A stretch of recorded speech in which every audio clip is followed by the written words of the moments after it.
കന്യാസ്ത്രീകളുടെ അറസ്റ്റിൽ പ്രതിഷേധിച്ച് വലിയ രീതിയിലുള്ള പ്രതിഷേധമാണ് ഇപ്പോൾ സംസ്ഥാനത്തെ വിവിധ ജില്ലകളിൽ നടക്കുന്നത്. കൊല്ലം, പത്തനംതിട്ട, കോഴിക്കോട് എന്നിവിടങ്ങളിലും പ്രതിഷേധം ഇപ്പോൾ തുടരുകയാണ്. ഇന്നലെയാണ് 2 കന്യാസ്ത്രീകൾക്കും ജാമ്യം ലഭിച്ചത്. എഫ്ഐആർ റദ്ദാക്കണമെന്ന് ആവശ്യപ്പെട്ടുകൊണ്ടാണ് കഴിഞ്ഞ ദിവസങ്ങളിലൊക്കെ ഇപ്പോഴും സമരം തുടരുകയും ഇപ്പോൾ പ്രതിഷേധം തുടരുകയും ചെയ്യുന്നത്. ഇപ്പോൾ ആവശ്യം ഈ അറസ്റ്റ് റദ്ദാക്കുക എന്നതാണ്.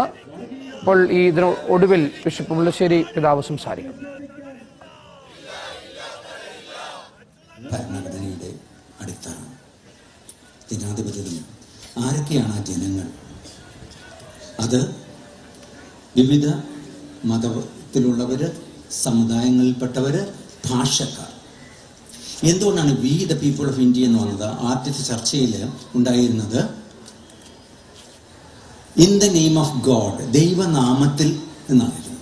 അങ്ങനെ ചർച്ച വന്നപ്പോൾ നമ്മുടെ ഭരണഘടന ശില്പിയായ ബഹുമാന്യനായ യശസ്വരനായ അംബേദ്കർ തുടങ്ങി ഉള്ള എല്ലാവരും തന്നെ ചർച്ച ചെയ്തിട്ട് അവർ പറഞ്ഞു, ദൈവനാമത്തിൽ എന്ന് പറയുന്നത് ദൈവവിശ്വാസികളല്ലാത്തവര് ഇതിൽ പെടുകയില്ല. അതുകൊണ്ട് എല്ലാവരും, ദൈവവിശ്വാസികളായവരും അല്ലാത്തവരും ഭാരതത്തിന്റെ ജനതയാണ്. ആ ജനതയാണ് ഉൾക്കൊണ്ടിരിക്കുന്നത്. ആദ്യത്തെ ആ വാക്കുകളിൽ തന്നെ ഭാരതത്തിന്റെ മതേതരത്വം, ബഹുസ്വരത അതിനകത്തുണ്ട്. എങ്കിലും അത് കാണാതെ പോകുന്ന ചില ആളുകളുണ്ട്.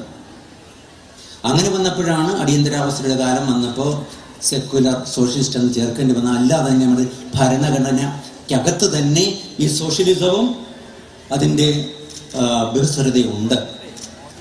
അതുകൊണ്ട് തന്നെയാണ് ആർട്ടിക്കിൾ 25 മൗലിക അവകാശങ്ങളിൽ പ്രത്യേകമായിട്ട് മതേതര കൊല്ലത്തെ കന്യാസ്ത്രീകളുടെ പ്രതിഷേധമാണ്, വിശ്വാസികളുടെ പ്രതിഷേധമാണ് നമ്മൾ കാണുന്നത്. P V രതീഷിലേക്ക്. രതീഷ്, ഇന്നലെ അറസ്റ്റ് ചെയ്യപ്പെട്ടതിന് ശേഷം 9 ദിവസത്തിന് ശേഷം 2 കന്യാസ്ത്രീകൾക്കും ജാമ്യം ലഭിച്ചു. പക്ഷേ ഈ അറസ്റ്റ് നടപടികൾ റദ്ദാക്കണം, എഫ്ഐആർ കോഷ് ചെയ്യണമെന്ന ആവശ്യവുമായി ഹൈക്കോടതിയിലേക്ക് പോവുകയാണ് സഭാ നേതൃത്വം. അതുകൊണ്ട് തന്നെ ഈ കഴിഞ്ഞ ദിവസങ്ങളുണ്ടായ പ്രതിഷേധം അതേ രീതിയിൽ തന്നെ, അല്ലെങ്കിൽ കുറച്ചുകൂടി കടുപ്പിച്ചുകൊണ്ട് തുടരുന്നു അല്ലേ?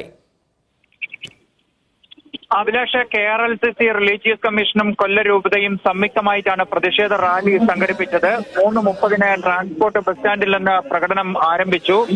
മാത്രമല്ല 4 മണിയോടുകൂടിയാണ് ഈ കൊല്ലത്തേക്ക് ഈ രൂപതയുടെ പ്രതിഷേധ പ്രകടനം എത്തിയത്. വലിയ വിശ്വാസികളുടെ പങ്കാളിത്തമാണ് ഈ പ്രകടനത്തിലുണ്ടായിരുന്നത്. കന്യാസ്ത്രീകളും വിവിധ രൂപതകളിലെ വിശ്വാസികളുമൊക്കെ ഇതിൽ പങ്കെടുക്കുന്നുണ്ട്.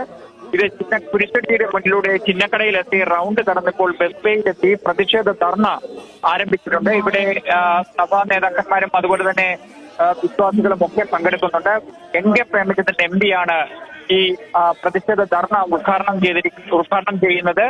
കോർപ്പറേഷൻ മേയർ ഹണി ബെഞ്ചമിൻ അടക്കമുള്ളവർ പങ്കെടുക്കുന്നുണ്ട്. പ്രധാനപ്പെട്ട ആവശ്യം അഭിലാഷ് പറഞ്ഞതുപോലെ ജാമ്യം ലഭിച്ചതിലല്ല, കേസ് റദ്ദാക്കണം എന്നുള്ളതാണ് ആവശ്യം. മാത്രമല്ല ഇത് കള്ളക്കേസ് ആയതുകൊണ്ട് തന്നെ ഈ കേസ് എത്രയും വേഗം റദ്ദാക്കി സർക്കാർ മാന്യത പുലർത്തണം എന്നുള്ളതാണ് പ്രതിഷേധക്കാരുടെ പ്രധാനപ്പെട്ട ആവശ്യം. അവർ ഇതുതന്നെ മുദ്രാവാക്യമായും ഈ പ്രകടനത്തിൽ ഉയർത്തുന്നുണ്ടായിരുന്നു. KRLCCയുടെ അടക്കമുള്ള നിരവധി പേരാണ് ഈ റാലിയിൽ ഇപ്പോഴും പങ്കെടുക്കുന്നത്. അതിന്റെ പ്രതിഷേധ ധർണ ഇപ്പോഴും നടക്കുകയാണ്. അഭിലാഷ്, കൊല്ലത്താണ് പ്രതിഷേധം ഇപ്പോൾ നടക്കുന്നത്.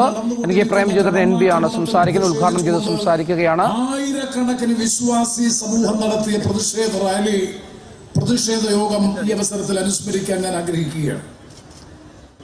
ഞാനിത് പറയുമ്പോൾ കത്തോലിക്ക സഭയ്ക്കെതിരായും ക്രൈസ്തവ സമൂഹത്തിനെതിരായും നമ്മുടെ രാജ്യത്ത് നടന്നുകൊണ്ടിരിക്കുന്ന പ്രത്യാക്രമണങ്ങൾ, നടന്നുകൊണ്ടിരിക്കുന്ന നിരന്തരമായിട്ടുള്ള ക്രൂരമായ പ്രാകൃതമായ ആക്രമണങ്ങൾ ഒറ്റപ്പെട്ട സംഭവമല്ല എന്ന് മാത്രമല്ല, സമീപകാലത്തെ ചരിത്രം പരിശോധിച്ചാൽ നിരന്തരം ആക്രമണങ്ങളുടെ പരമ്പര ഉണ്ടായിക്കൊണ്ടിരിക്കുന്നു എന്നുള്ളതാണ് വസ്തുത.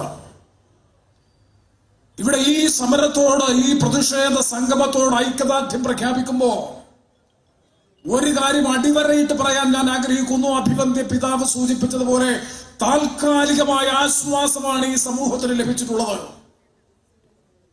ജാമ്യം ലഭിച്ചു എന്നുള്ളത് കേവലം ഒരു ഇടക്കാല ഉത്തരവിലൂടെ ആർജിച്ചിട്ടുള്ള താൽക്കാലിക ആശ്വാസം മാത്രമാണ്. നാം ഉന്നയിക്കേണ്ടുന്ന ഏറ്റവും പ്രധാനപ്പെട്ട പ്രശ്നം ഒന്ന് കൊല്ലത്തെ പ്രതിഷേധം NK പ്രേമചന്ദ്രൻ MP ആണ് ഉദ്ഘാടനം ചെയ്യുന്നത്. കൊല്ലത്ത് മാത്രമല്ല, കൊല്ലം, പത്തനംതിട്ട, കോഴിക്കോട് എല്ലാ സ്ഥലങ്ങളിലും ഇപ്പോൾ കന്യാസ്ത്രീമാരുടെ അറസ്റ്റിനെതിരെയുള്ള പ്രതിഷേധം തുടരുകയാണ്.